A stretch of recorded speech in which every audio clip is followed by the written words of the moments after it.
Hello everybody and welcome back to my channel. Hope you enjoy our content enough to hit the like button and hit that subscribe button and make sure you ring that bell so you're notified next time we put out another video. In this episode, Paul and myself are working on mobile homes, and if you've been watching, you'll see we did this one from the start. So if you're just a new subscriber on my channel now, please go back and watch my previous videos. See you on the next one. All right, everybody. What is today, Paul? Monday. It's Monday! Monday fun day. Today's going to be a fun day. Number one, we got rainy weather. Number two, we got to get this underpinning finished. Now, I've been trying to explain to everybody that the underpinning that we do is way different on this particular house, and they're all different, okay? This one happens to have frame like this underneath it, and this is the original underbelly, okay? So that's it right there. And they put it in with blocks, but theirs has never, ever been secured. That's the way it's always been, loose like that. So the way we're doing it is we're running our blocks underneath it to make it secure, right? So it can't never fall out. We're running them under it, and then we're taking another short block and tying them two together so that it can't do this. Because in a hard windstorm or an animal wants to get under here, there's his access. He just comes up, pushes up on it, comes on in. When he tries to get out, he's going to have to dig a hole through it because he can't pick it up, okay? But this underpinning is different. Most of the time, you're going to look under and you're going to see like a bag type stuff. It's probably going to be black or something, or brown, or whatever color it is.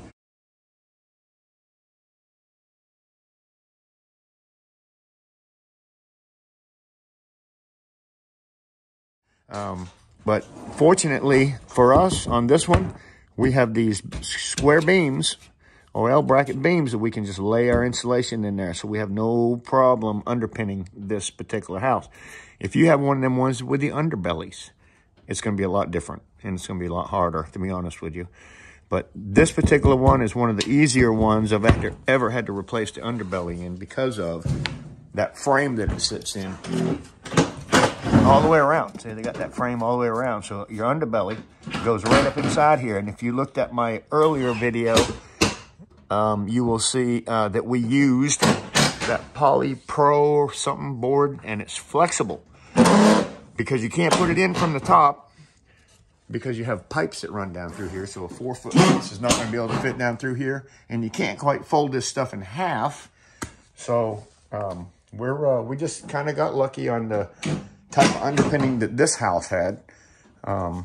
Fortunately, it has this. So if yours has this, you're going to have a lot easier time underpinning it because it's probably going to be about 1 inch worth of insulation under there, and it's probably falling out everywhere.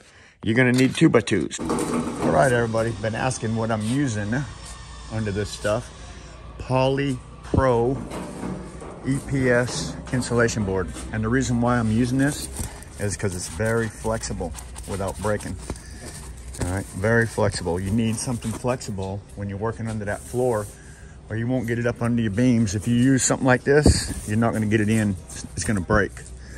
This is the most flexible, therefore that's what we use. All right, everybody, I've had a lot of questions on how to get the glue off of these 2x4s after you pull them all up and it's been glued down. Well, this one's been glued down, fortunately not terribly, but we've always used a Sawzall or a sander, all different kind of tools. I decided to go out and purchase a DeWalt grinder, and I bought this awesome blade right here that has the sandpaper-like stuff on it, and I'm glad I did because this is what you're going to want to use when you're working on your mobile home. Check this out. That's thick. Oh yeah, that's good and thick. Watch this. This is what you're going to want.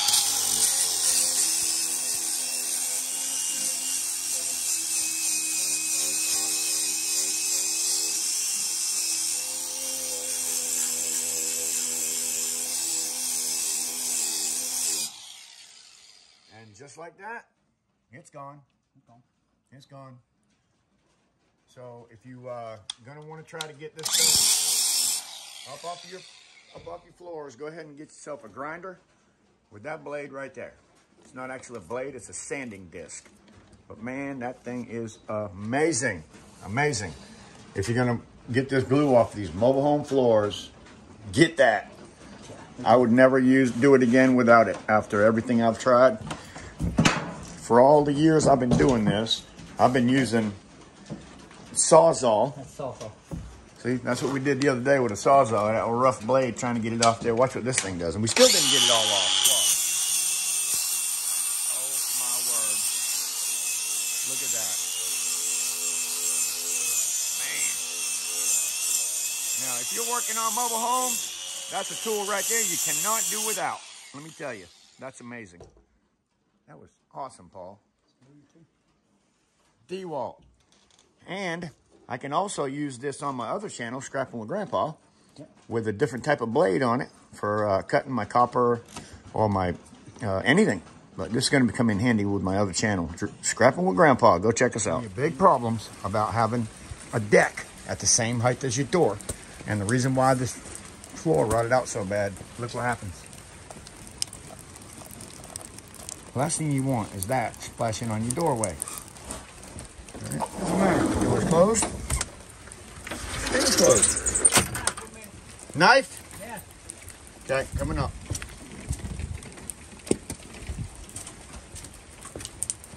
You can see what it does. It splashes all day, right all over your door. Okay. Good thing is, we're putting a roof with an overhang here, but this deck is still a problem.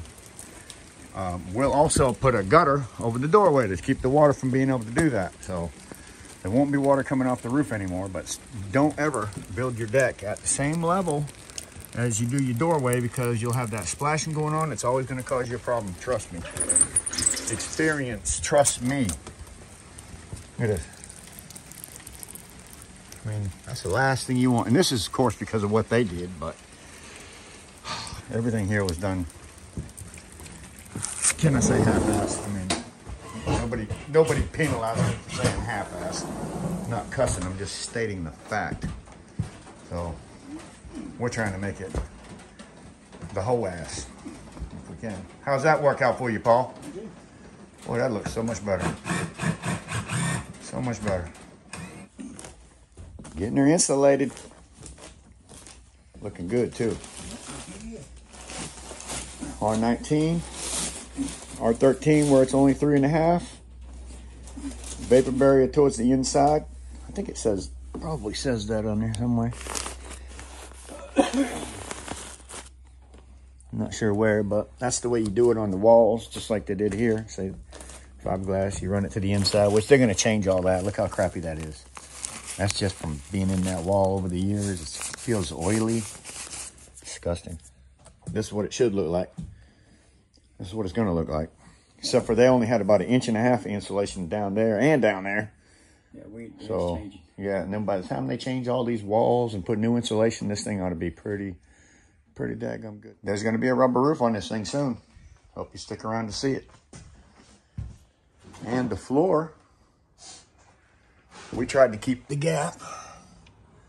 As you can see, that gap right there, we tried to keep that gap the same. And we did until there. That is ridiculous. Oh, I don't understand that. Push it down to me. That tells me that wall's out that much. Will you push this thing straight to me? Got a 1/4 inch gap down here. I'm just trying to close off.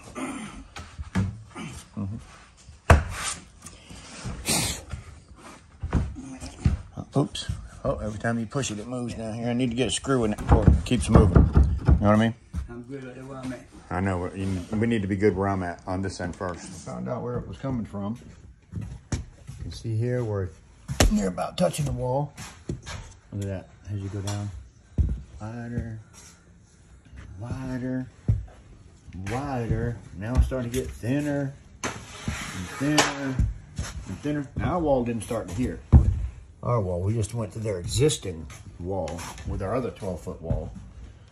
You can see how it went. And we're flush out in the outside band. You can see as you go down through there, it gets smaller and smaller all the way to that end. So from that end is touching, down here touching. And down that end is touching. About that, 3/4. 3/4 of an inch. Yeah.